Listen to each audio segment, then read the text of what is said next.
Everyone, आज start करेंगे UP TET science paper 2 के प्रीवियस ईयर क्वेश्चन पेपर का पार्ट 9 और इसमें टॉपिक है फिजिक्स से साउंड। तो क्वेश्चन नंबर 1 से स्टार्ट करते हैं। The speed of sound is maximum in, जिस साउंड की स्पीड होगी वो मैक्सिमम होगी, सबसे ज़्यादा होगी। तो इनमें से बताना है किस में मैक्सिमम होगी।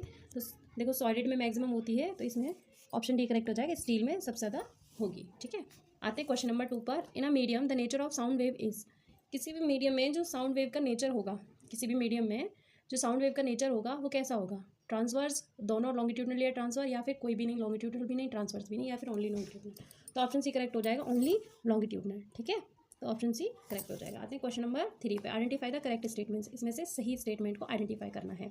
ठीक है, तो स्टार्ट करते हैं। Sound can not travel through vacuum, मतलब साउंड वैक्यूम में ट्रेवल नहीं करती है। Pitch of a sound is determined by its amplitude. ठीक है, the lower of the frequency of the vibration higher is the pitch. The loudness of a sound is determined by the frequency of vibration.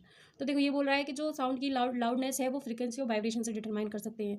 जितनी ज़्यादा frequency lower होगी vibration, उतनी ही higher होगी उसकी pitch. ठीक है, या फिर बोल रहे हैं कि पिच ऑफ साउंड, जो पिच ऑफ साउंड की पिच है उसको डिटरमाइन कर सकते हैं एम्पलीट्यूड से। या फिर ऑप्शन ए दे रखा है sound can not travel through vacuum, कि खाली में वैक्यूम में जो साउंड होती है वो ट्रैवल नहीं करती है। तो ऑप्शन ए करेक्ट हो जाएगा कि साउंड के लिए कोई ना कोई मीडियम की ज़रूरत पड़ती है, वो वैक्यूम में ट्रैवल नहीं करती है। ठीक है, तो ऑप्शन ए करेक्ट हो जाएगा। ओके, नेक्स्ट क्वेश्चन नंबर 4 पे आते हैं कि डेसिबल, डेसिबल क्या है? डेसिबल इज क्या है? एक वेव लेंथ ऑफ नॉइज है, या म्यूजिकल नोट है, या मेजर ऑफ साउंड लेवल है, या म्यूजिकल इंस्ट्रूमेंट है।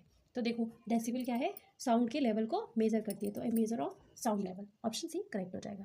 नेक्स्ट आते हैं क्वेश्चन नंबर 5 पर। सोनार, सोनार जो होती है उसका यूज़ किस लिए किया जाता है? सोनार इज यूज्ड फॉर, देखो मेजर करने के लिए किसी भी डिस्टेंस को, डायरेक्शन को और वेलोसिटी को, और किसी भी ऑब्जेक्ट की को वाटर में या फिर एयर में, या फिर डिस्टेंस और डायरेक्शन को मेजर करने के लिए वाटर में, या फिर डिस्टेंस और डायरेक्शन को मेजर करने के लिए एयर में। तो देखो डिस्टेंस को भी, डायरेक्शन को भी और वेलोसिटी को भी, किसी भी ऑब्जेक्ट के डिस्टेंस को भी मेजर करती है, डायरेक्शन को भी मेजर करती है और वेलोसिटी को भी मेजर करती है। कहाँ पे? वाटर में। ठीक है, कहाँ पे मेजर करती है? वाटर में।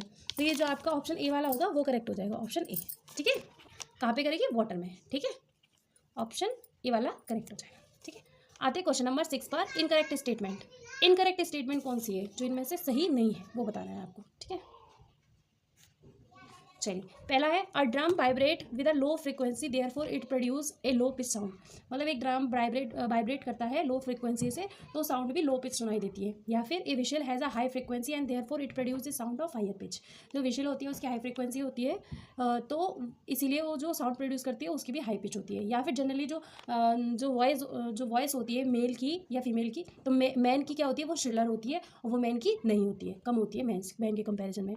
या फिर ऑप्शन डी बोल रहा है bird make a high pitch sound whereas a lion makes a low pitch sound, मतलब एक बर्ड होती है उसकी हाई पिच साउंड होती है, लॉइन की क्या होती है? लो पिच साउंड, जो रोअर करता है वो लो पिच होती है। ठीक है, तो देखो ऑप्शन ए भी करेक्ट है, ऑप्शन बी भी करेक्ट है, ऑप्शन डी भी करेक्ट है, लेकिन ऑप्शन सी जो है वो इनकरेक्ट है, क्योंकि जनरली जो मैन की वॉइस स्टिल्ड नहीं होती है, वुमेन की वॉइस स्टिल्ड होती है। मतलब पी की जो आवाज़ निकलती है, जैसे हम अपनी आम भाषा में बोले जो पहनी आवाज़ निकलती है, वो लेडीज़ की पहनी आवाज़ निकलती है, वुमेन्स की या गर्ल्स की पहनी आवाज़ निकलती है, मेंस की तो थोड़ी हार्ड निकलती है। ठीक है, तो ऑप्शन सी करेक्ट हो जाएगा। ठीक है, आते हैं क्वेश्चन नंबर 7 पर।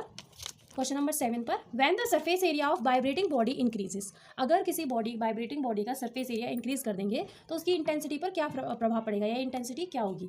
तो देखो अगर हम किसी भी वाइब्रेटिंग बॉडी का सरफेस एरिया इंक्रीज करते हैं तो जो इंटेंसिटी ऑफ साउंड होगी वो भी इंक्रीज हो जाएगी। ठीक है, तो इसका ऑप्शन भी करेक्ट हो जाएगा। ठीक है, अब नेक्स्ट है क्वेश्चन नंबर आपका 8 कि arrange the medium according to the speed of sound in increasing order. ये हमें दे रखे हैं ए बी सी डी 4, इनको हमें, इन मीडियम्स को हमें क्या करना है? अरेंज करना है इंक्रीजिंग ऑर्डर में स्पीड ऑफ साउंड के अकॉर्डिंग। ठीक है, मतलब स्पीड ऑफ साउंड किस में ज़्यादा होगी किस में कम होगी उसके हिसाब से हमें इनको अरेंज करना है। देखो वाटर है, स्टील है, हाइड्रोजन है और हीलियम है, तो सबसे ज़्यादा सॉलिड में होती है, फिर लिक्विड में, फिर गैस में। गैस में भी अपने अपने उसके अकॉर्डिंग होती है। तो देखो इसमें सबसे पहले होगी स्टील में, उसके बाद होगी वाटर में, उसके बाद होगी हाइड्रोजन में, उसके बाद होगी हीलियम में। तो सबसे पहले स्टील मतलब बी वाला, तो बी वाला ये करेक्ट हो जाएगा, बी, फिर ए वाटर, फिर सी हाइड्रोजन, फिर एच हीलियम, तो ऑप्शन ए करेक्ट हो जाएगा। ठीक है, अब आते हैं क्वेश्चन नंबर 9। चलिए question number 9, according to the central pollution control board यानी कि CPCB, what is the upper limit of sound for residential areas? Upper limit क्या होगी साउंड की रेजिडेंशियल एरिया में? तो ऑप्शन बी करेक्ट हो जाएगा, 55 डेसिबल्स। क्या होगी? 55 डेसिबल्स। आते हैं क्वेश्चन नंबर 10 पर। साउंड ट्रांसमिशन टेक प्लेस, जो साउंड का ट्रांसमिशन होता है वो कहाँ होता है, कैसे टेक प्लेस होता है? तो इसके लिए ऑप्शन बी करेक्ट हो जाएगा, प्रोग्रेसिव लॉन्गिट्यूडनल वेव। ठीक है, progressive longitudinal wave, option B correct हो जाएगा। Thank you.